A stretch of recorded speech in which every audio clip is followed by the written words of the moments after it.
cerdas bermedia sosial ya Bu. Dan ada memang ada yang di media sosial itu suka nge-share informasi positif yang isinya motivasi, dorongan, doa yang baik-baik.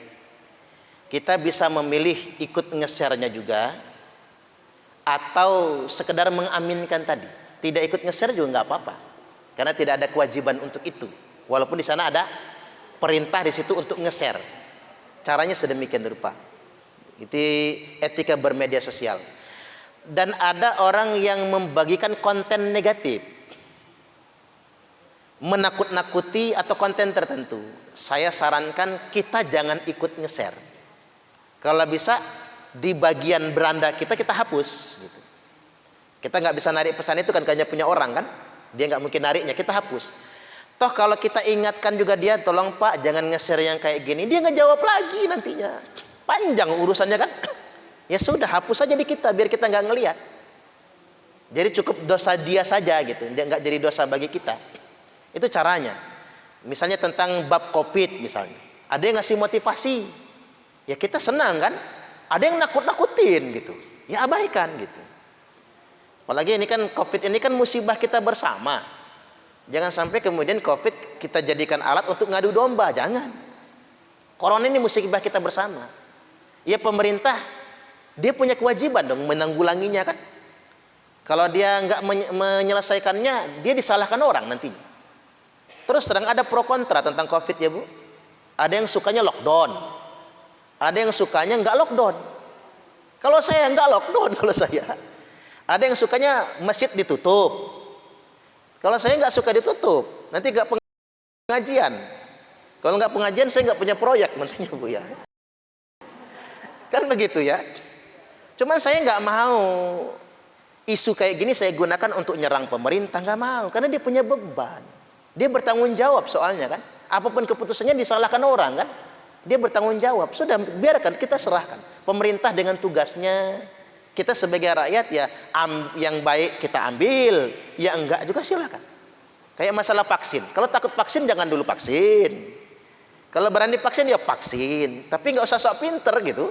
Seakan-akan dia tahu segalanya, jangan gitu. Ibu-ibu sudah vaksin belum?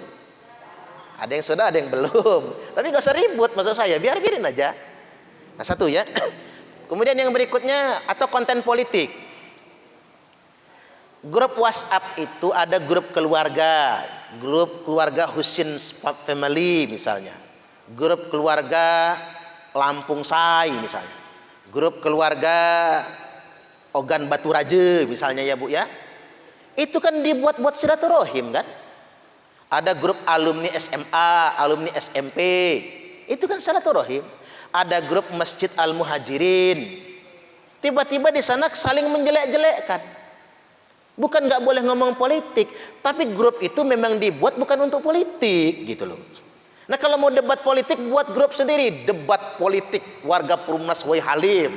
Buat sendiri grupnya, jangan nimbrung di grup masjid.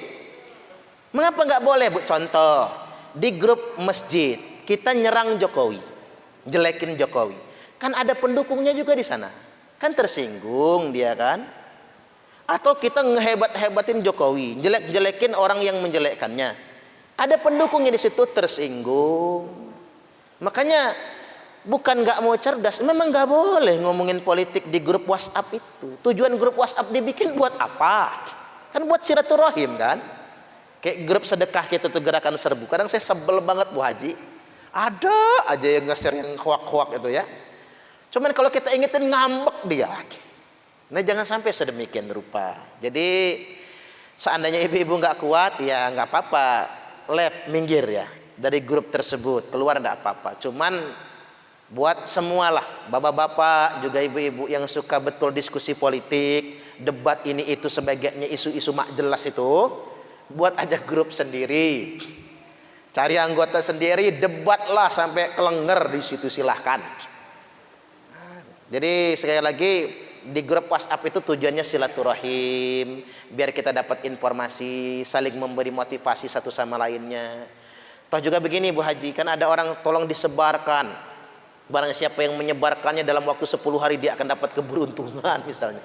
Jangan kalau itu ya Bu. Berarti pesannya bagus awalnya, hadis misalnya. Tapi embel-embelnya jelek gitu.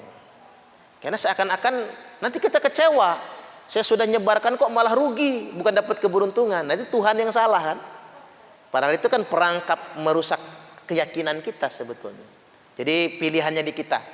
Kita takut nih nge-share sesuatu, tetapi kok takutnya nanti informasi ini salah. Ya sudah, nggak usah di-share. Atau begini ya Bu ya, saya ambil contoh sederhana. Nanti bakal banyak yang nge-share. Kalau sudah masuk tanggal 1 Zulhijjah, nggak boleh motong kuku, motong rambut. Ya kan gitu ya, bagi yang mau kurban. Rame tuh. Seakan-akan kalau motong kuku, motong rambut haram aja seakan-akan. Seakan-akan kalau motong kuku, motong rambut kurbannya nggak sah. Nah, ini kan butuh bijaksana yang kayak gini nih. Apa bijaksananya? Kan hadisnya begitu, idza ra'aitum hilala dzulhijjah. Kalau engkau melihat hilal bulan Zulhijjah, kata Nabi, wa arada ahadukum ayyudhi, dan salah seorang di antara kalian ingin korban, falyumsik an sya'rihi wa azfarihi. Hendaklah dia mencegah dirinya dari kukunya dan dari rambut atau bulunya. Hadis ini tuh konteksnya Bu, itu terkait dengan jamaah haji sebetulnya. Jadi makanya ulama mentaksisnya hadis ini hanya berlaku buat jamaah haji yang mau berkorban. Jadi hati-hati dia, walaupun belum belum ihram untuk haji, yang belum ihram nih, ihramnya kan mulai tanggal 8 tuh kan, ihram dari mikot berangkat ke Arafah itu. Walaupun dia belum ihram untuk haji karena dia ingin korban, mulai tanggal 1 Zulhijjah dia tidak motong kuku, motong rambut. Ini terkait dengan jamaah haji.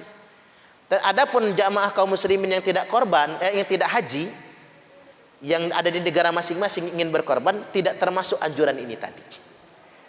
Dan anjuran tadi juga larangan makruh, larangan motong kukunya makruh saja. Jadi kalau kita tetap menggunting kuku, nggak ngaruh sama korbannya, tetap sempurna korbannya, sah korbannya, nggak apa-apa. Nah ini kadang-kadang kan satu hadis dipahami berlebihan, tidak proporsional. Kalau saya mengambil pendapat ulama, itu terkait dengan jamaah haji yang hendak berkorban. Hendaklah dia potong kuku dan rambutnya sekalian dia tahallul nantinya. Itu maksudnya. Tidak terkait dengan yang ada di lokal-lokalan ini gitu, yang tidak sedang berangkat haji dan umroh. Hal-hal yang kayak gitu loh Bu. Atau begini, ada pendapat yang menguatkan, ada pendapat yang menolak. Ada kaidah usul fikihnya, yuqaddimul mutsbitu 'alan nafi. Dahulukan pendapat yang menguatkan daripada pendapat yang menolak. Contoh, ada keterangan yang menganjurkan baca Yasin buat orang mati. Ada keterangan yang melarangnya. Yang diambil mana? Yang menganjurkan dalam kaidah usul fikih. Nah di grup WhatsApp juga begitu. Ada yang menganjurkan, ada yang melarang. Ambil yang menganjurkan, jangan yang melarang. Itu kaidah itu. Kecuali perkara halal haram ya Bu ya. Yang qot'i kayak babi misalnya. Ada yang mengatakan ini haram, babi. Ada yang mengatakan halal. Qot'i udah haram kan? Ya kita pilih yang haram dong orang qot'i. Tapi kepada sesuatu yang enggak qot'i kita boleh milih. Contoh, bekicot. Ada pendapat yang mengatakan haram. Ada pendapat yang mengatakan mubah, boleh. Ya sudah, pilih yang boleh. Itu ringan hukumnya kan. Tinta cumi-cumi. Tinta cumi-cumi kan begitu kan. Ada pendapat yang mengatakan haram. Ada yang mengatakan halal. Ambil yang halal Bu. Kalau yang kayak gitu tuh, jangan ambil yang haram. Enaklah tinta cumi-cumi itu.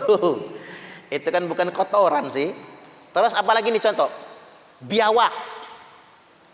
Biawak itu sebagian pendapat mengatakan haram, tapi hadis Nabi mengatakan boleh. Aku nggak makan biawak kata Nabi, tapi aku tidak mengharamkannya. Berarti kalau buat obat makan aja nggak apa-apa. Kalau jijik ya jangan dimakan. Jadi haram karena kita jijik. Nah, selalu pakai kaidah yang normal. Pokoknya begini, ada yang menguatkan, ada yang melemahkan, ambil yang menguatkan. Ada yang menganjurkan, ada yang melarang, ambil yang menganjurkan. Pakai kaidah begitu, agar kita ini selalu berpikir positif. Kalau kita ikut yang melarang, banyak musuh nanti soalnya kan begitu. Kayak baca Yasin kan. Ikut yang nganjurin, jangan yang melarang. Tapi kalau nggak mau ya nggak apa-apa. Yang penting jangan melarang. Nah, begitu maksudnya. Jelas ya? Itu kaidah di media sosial.